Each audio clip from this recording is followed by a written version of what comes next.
Hello you, it's me. Today we're going to talk about Dresden Files number 7, Deadbeat.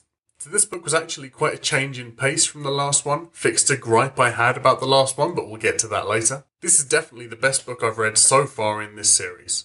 And it feels like the story's really taken off. So we're in too deep now and there's no escape. Since this is going to refer back to things that happened in previous books, this is obviously not going to be spoiler free. There's going to be stuff throughout that will ruin the series for you if you haven't read it up to this point. I will try my best not to spoil this book, but my review of this will spoil the precursors. The story, as we know by now, revolves around Harry Dresden, who in modern day Chicago is a wizard, a PI, a police consultant, general magical shenanigan moderator for Chicago, whose life is almost constantly upside down as he's sucked into bad thing after bad thing. At the beginning of this book, he is confronted by Mavra, a vampire of the Black Court, who used a weird setup in the previous book to get incriminating photos of him and Murphy killing a Renfield, a vampire-possessed human, that just look honestly like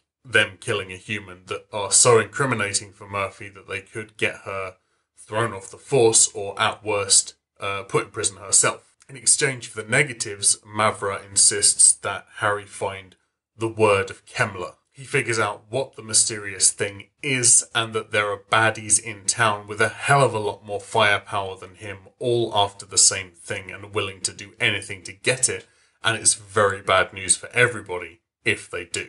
So this follows a similar Dresden formula, but feels very different to previous books. There's a lot less in the way of cheesy coincidence than there has been up to this point. It's like, this is what I have to do. I'm going to do X and Y and Z and pull this out my arse to do it, so here we go. It was a lot more action-packed than previous books, culminating in a fight scene that didn't feel overwhelming, and featuring a Harry Dresden who has toned down the wisecracking and almost feels like a real human. He's a bit more subdued in this book, and I don't know if the author is making him more mature, or he's sullen because of all the stress he is under from every direction. So I'm interested to see whether this keeps up, or whether he gets a win and pings back to the Harry he was before.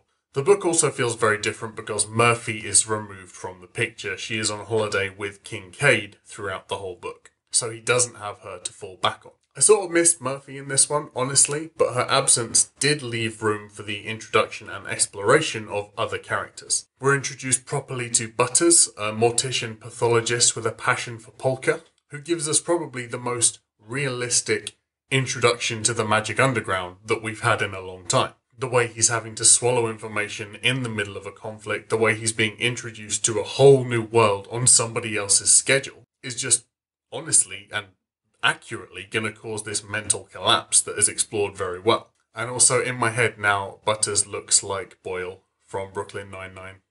Sorry, none of you can convince me otherwise that he's just not Boyle. We also get more backstory about Bob, information which makes me like him even more and has made me more certain that he is going to die. We're introduced to Laciel, the fallen angel who so far is connected to Harry by mind only. She enters the story very much as a whisperer and an observer, clearly learning in the background what makes Harry tick. We're still very much not aware of what her motivations are.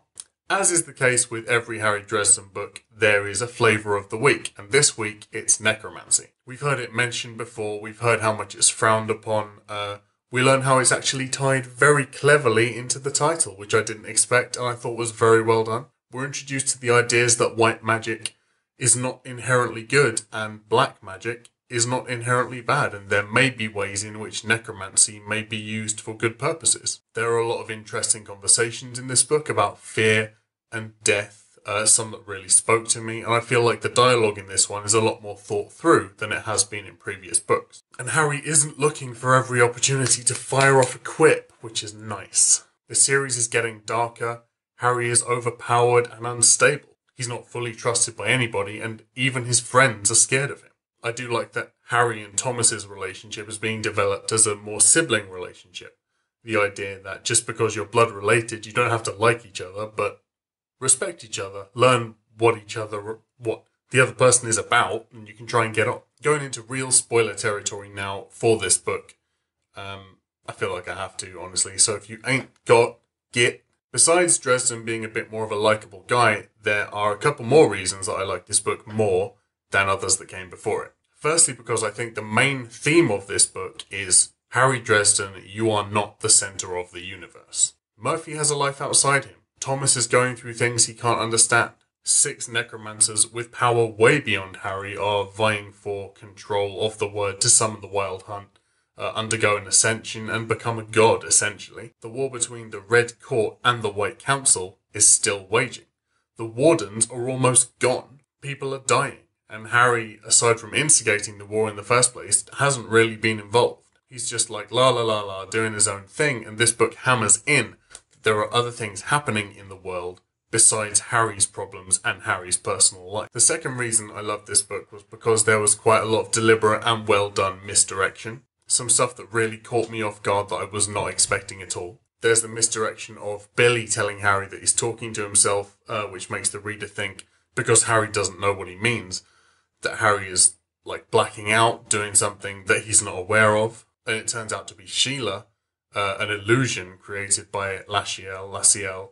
And when that was revealed, I nearly jumped out of my chair and did a big scream. Another thing I think is misdirection is that it constantly is hinting that Kumori's face is covered and that Harry suspects her to be a member of the White Council, who is leaking information to the Red Court and getting them the edge in the conflict, the war. I think this is probably purposely misleading, and that the actual treachery within the White Council is going to come from somewhere that nobody expected, or that even we as readers didn't expect. So here's the bit at the end where I make some calls and just query some stuff, because I'm not sure. So if any of you have answers to any of this that won't spoil books to come for me, or you want to give me some hints that you think are going to increase my enjoyment of the series, drop them down below. I like that the intensity of the things in the series are going up and they're getting to a point where they cannot be ignored anymore by the public, by the human population of Chicago and the world. The human denial is getting weaker and weaker, and I'm guessing this is going to lead up to some radical, society-shifting, supernatural reveal. Does Harry have feelings for Murphy? Is he just jealous that his friend is away spending time with somebody else, or is he actually romantically attached? How is that going to go down when Susan comes back? Because sure, she's coming back, I'm sure. Either way, I think he's screwed up by giving the word to Mavra, and when Murphy finds out that he's done it for her, she's going to be furious. The Snake Guy's death curse on Dresden that we felt actually stick, the death curse that was die alone, wow. I loved that, and it gave me chills. It's the worst thing to wish on a guy who has never had a family, has always been alone, and is just starting to pull one together now. My biggest question in this book is what the hell is going on with Lee? She was given a blade by Cowell and Kumori, who were at the ball reception for the Red Court when Harry kicked the war off, and staged, I'm assuming, some kind of coup, or stood up to Mab about something, we don't know what, and is being tortured constantly. Was that deliberate on the part of Cowell and Kumori to remove Lee from the game so that she wouldn't be able to stand up for Dresden? Was it that they predicted her actions and needed her off the table? Or is Lee playing some kind of ridiculously long game? What the hell's going on? So yeah, this book was amazing. I loved it. Can't wait to read more. But also I'm spacing them out as much as I can so I don't burn through all of them and then have to take the chance that he might take 4 years to write one like he did for Peace Talks. So honestly, yeah, 5 stars for this one. Absolutely loved it. Read this series if you haven't read this series. It's fantastic. So thank you very much for watching. Don't forget to like and subscribe and follow my Twitter, which will be linked below. More coming. I know I haven't filmed in a while. It's been a hot minute, but should be more regular from here on out. So that's about it. Thank you for tuning in, and I'll see you soon.